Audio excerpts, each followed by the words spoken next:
Ani baroora akkasii kun osoo hin beekne si fuudhu yaadu. Haadhaaf abbaan isaa osoo waliin beekiyyoo lagarraa magaalarraa buutanii galaniin inni illee akkasumatti buutuu barbaada osoo jaala keessa hin seensiifne. Okkee jedhee yoo asitti ta'u. Ciao bakka ani aareen jira dhugaa indee. Bakka takkaa boo'i gara cittee naa yaadu. Boo'i mee. Keerumi warri jiru kun na ajaa'iba. Yaa?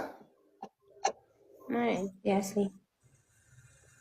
Dhugaadha. Maa koomentii bareeda si barreessee maa jettu jaalala si qabee?